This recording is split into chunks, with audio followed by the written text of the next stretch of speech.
Today's reading begins in the book of 1 Chronicles, chapter 19, starting in verse 1. After this, Nahash, the king of the children of Ammon, died, and his son reigned in his place. David said, I will show kindness to Hanun the son of Nahash, because his father showed kindness to me. So David sent messengers to comfort him concerning his father. David's servants came into the land of the children of Ammon to Hanun to comfort him. But the princes of the children of Ammon said to Hanun, Do you think that David honors your father, in that he has sent comforters to you? Haven't his servants come to you to search, to overthrow, and to spy out the land? So Hanun took David's servants, shaved them, and cut off their garments in the middle at their buttocks, and sent them away. Then some people went and told David how the men were treated. He sent to meet them, for the men were greatly humiliated. The king said, Stay at Jericho until your beards have grown, and then return. When the children of Ammon saw that they had made themselves odious to David, Hanun and the children of Ammon sent 1,000 talents of silver to hire chariots and horsemen out of Mesopotamia, out of Aram-Maacah, and out of Zobah. So they hired for themselves 32,000 chariots, and the king of Maacah with his people, who came and encamped near Medeba. The children of Ammon gathered themselves together from their cities and came to battle. When David heard of it, he sent Joab with all the army of the mighty men. The children of Ammon came out and put the battle in array at the gate of the city, and the kings who had come were by themselves in the field. Now when Joab saw that the battle was set against him before and behind, he chose some of all the choice men of Israel and put them in array against the Syrians. The rest of the people he committed into the hand of Abishai his brother, and they put themselves in array against the children of Ammon. He said, If the Syrians are too strong for me, then you are to help me. But if the children of Ammon are too strong for you, then I will help you. Be courageous, and let's be strong for our people and for the cities of our God. May the Lord do that which seems good to him. So Joab and the people who were with him came near to the front of the Syrians to the battle, and they fled before him. When the children of Ammon saw that the Syrians had fled, they likewise fled before Abishai his brother, and entered into the city. Then Joab came to Jerusalem. When the Syrians saw that they were defeated by Israel, they sent messengers and called out the Syrians who were beyond the river, with Shophach the captain of the army of Hadadezer leading them. David was told that, so he gathered all Israel together, passed over the Jordan, came to them, and set the battle in array against them. So when David had put the battle in array against the Syrians, they fought with him. The Syrians fled before Israel, and David killed of the Syrian men 7,000 charioteers and 40,000 footmen, and also killed Shophach the captain of the army.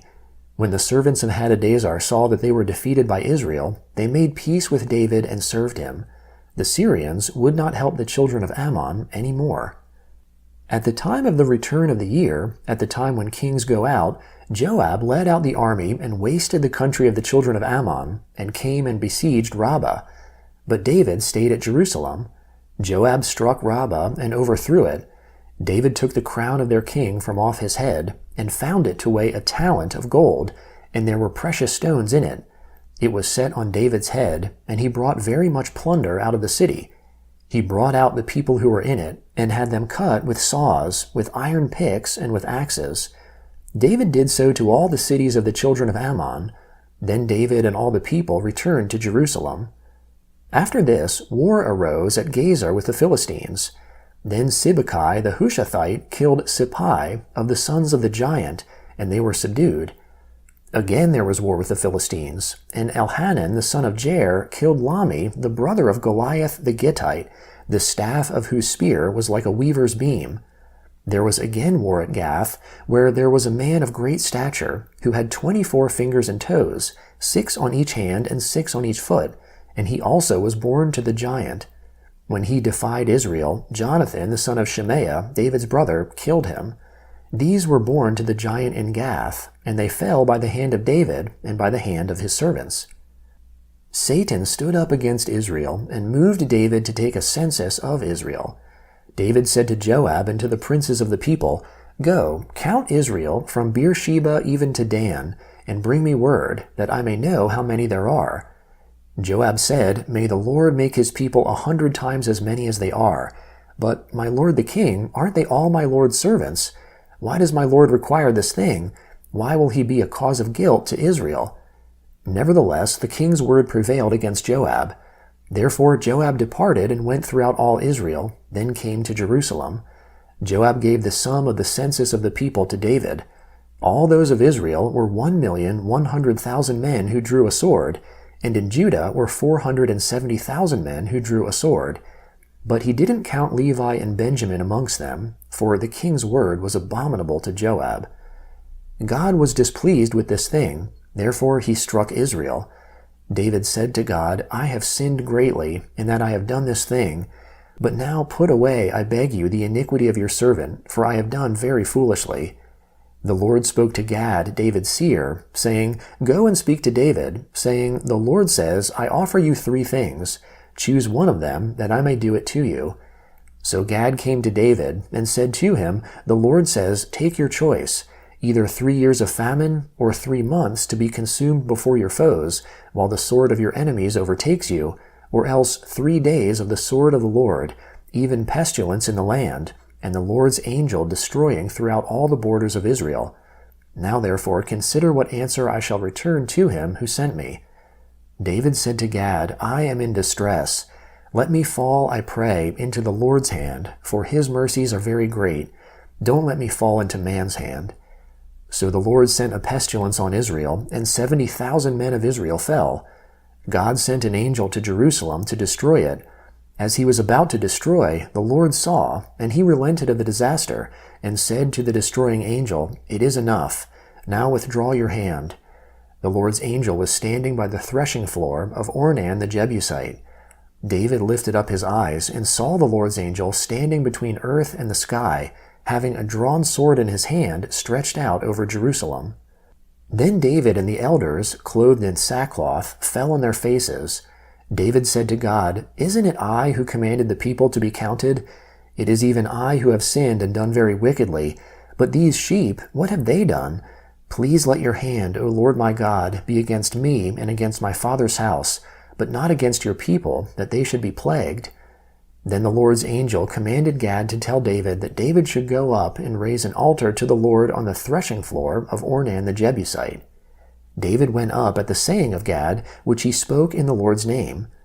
Ornan turned back and saw the angel, and his 4 sons who were with him hid themselves. Now Ornan was threshing wheat. As David came to Ornan, Ornan looked and saw David, and went out of the threshing floor, and bowed himself to David with his face to the ground.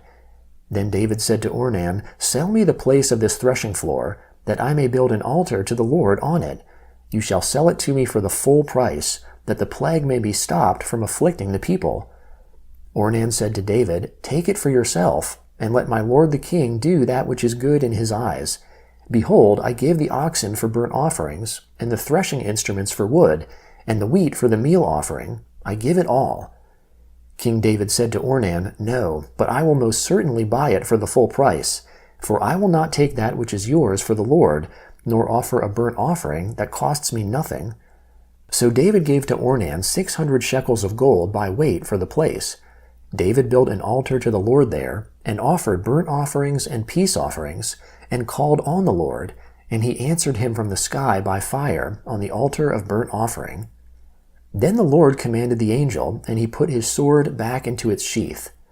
At that time, when David saw that the Lord had answered him in the threshing floor of Ornan the Jebusite, then he sacrificed there. For the Lord's tabernacle, which Moses made in the wilderness, and the altar of burnt offering, were at that time in the high place at Gibeon. But David couldn't go before it to inquire of God, for he was afraid because of the sword of the Lord's angel. The book of Romans, chapter 2, starting in verse 25. "For circumcision indeed profits, if you are a doer of the law. But if you are a transgressor of the law, your circumcision has become uncircumcision. If therefore the uncircumcised keep the ordinance of the law, Won't his uncircumcision be counted as circumcision? Won't those who are physically uncircumcised, but fulfill the law, judge you, who with the letter and circumcision are a transgressor of the law? For he is not a Jew who is one outwardly, neither is that circumcision which is outward in the flesh. But he is a Jew who is one inwardly, and circumcision is that of the heart, in the spirit, not in the letter, whose praise is not from men, but from God. Then what advantage does the Jew have? Or what is the profit of circumcision? Much in every way, because first of all, they were entrusted with the revelations of God. For what if some were without faith? Will their lack of faith nullify the faithfulness of God? May it never be. Yes, let God be found true, but every man a liar.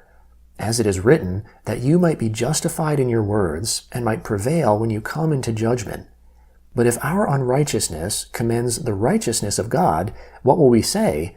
Is God unrighteous who inflicts wrath? I speak like men do. May it never be, for then how will God judge the world? For if the truth of God through my lie abounded to his glory, why am I also still judged as a sinner? Why not, as we are slanderously reported, and as some affirm that we say, let's do evil that good may come? Those who say so are justly condemned. The Book of Psalms, chapter 11, starting in verse 1. In the Lord I take refuge. How can you say to my soul, flee as a bird to your mountain? For behold, the wicked bend their bows. They set their arrows on the strings, that they may shoot in darkness at the upright in heart. If the foundations are destroyed, what can the righteous do? The Lord is in his holy temple. The Lord is on his throne in heaven. His eyes observe, his eyes examine the children of men. The Lord examines the righteous, but his soul hates the wicked and him who loves violence. On the wicked he will rain blazing coals, fire, sulfur, and scorching wind shall be the portion of their cup. For the Lord is righteous, he loves righteousness. The upright shall see his face. The Book of Proverbs, chapter 19, starting in verse 10. Delicate living is not appropriate for a fool, much less for a servant to have rule over princes. The discretion of a man makes him slow to anger. It is his glory to overlook an offense. The king's wrath is like the roaring of a lion, but his favor is like dew on the grass.